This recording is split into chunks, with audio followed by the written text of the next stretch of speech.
Only when it is dark enough can you see the stars. Composers use distinct ontological narratives in order to expose the key concerns of their milieu. Director Ridley Scott draws from his postmodern world to develop narratives within his 1982 science fiction film Blade Runner that reveal the dangerous impacts of corporatization and the development of artificial intelligence. Resonantly, Ishiguro's 2003 anachronistic dystopian novel Never Let Me Go is imbued with narratives of identity and meaning reflective of his post-colonial world. By studying the text in tandem, multi-generational power imbalances which are driven by prejudices and stereotypes that underscore the resilience and ingenuity that ultimately drive human progress are revealed. The ontological narrative of humanity engages with conflict, but there is a dissonance where this conflict rests, whether it be internally or externally. In Blade Runner, this narrative is deeply intertwined with conflict, particularly the external struggle for autonomy and identity.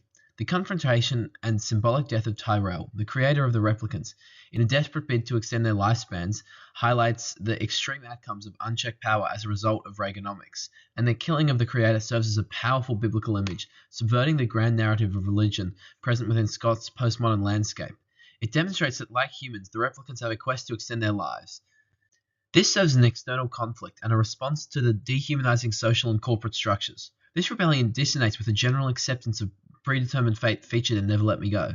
The existential conflict that arises in Blade Runner demonstrates how memories affirm our ontology and how our identity is shaped by our experiences. Dissonantly, Never Let Me Go centers on the internal conflict experienced by the clones as they grapple with their own purpose and identity. The character's struggle is not against a pressure or an outside force, but against their own existence. The clones have a passive acceptance of their fate, reflecting the philosophy of wanting to be part of a pack. If he wants it to stop, he's just got to change his attitude. This deionic modality reflects the need to fit in, and not unlike Ishiguro's upbringing, where he often felt like an outsider due to being different.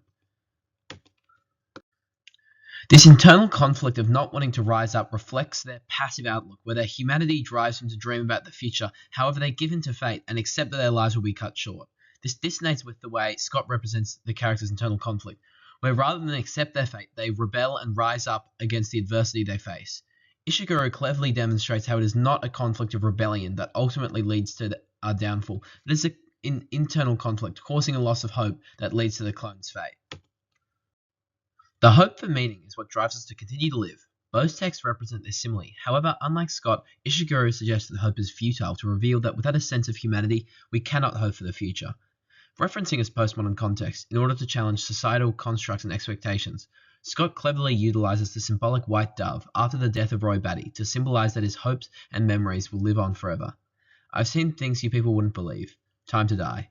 This hope for remembrance and eternality is further exemplified through Roy Batty's crucifixion, where he alludes to Jesus dying on the cross, allowing himself as well as those he has relationships with to have a sense of eternality and hope for the future. This dissonates with the unavailing nature of hope demonstrated in Never Let Me Go, where the characters maintain a somewhat bleak outlook on life and have no intention of creating an eternal remembrance of themselves. Ultimately, it is our search for humanity in our relationships that drives us to hope for the future. In contrast, Ishiguro presents a much more nuanced view of hope and meaning, where the outlook is generally bleak, and the passivity to resisting fate is low. The clones' hope for deferrals and their lust for creativity symbolizes their search for their own ontology, reflective of his milieu, where the recent sequencing of the human genome generated the question of what it means to be human.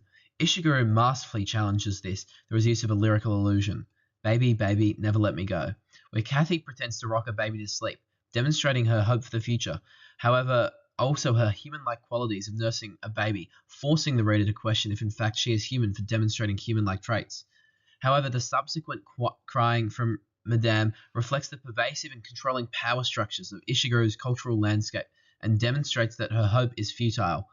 Hope is what drives us to search for a sense of meaning in a bleak and grim world, and it is our hope for an extension of our relationships that ultimately affirms our ontology. Both Blade Runner and Never Let Me Go demonstrate the similarities of the story of humanity through the lenses of hope and conflict. While Scott's Blade Runner depicts a dystopian world where external conflict and the driving nature of hope prevail, Ishiguro focuses on an internal conflict and the bleak nature of hope that is reflected by passive conformity. Through these texts, the complex story of humanity is revealed from many perspectives, ultimately demonstrating that it is a story, the same from all angles, driven by conflict and guided by hope.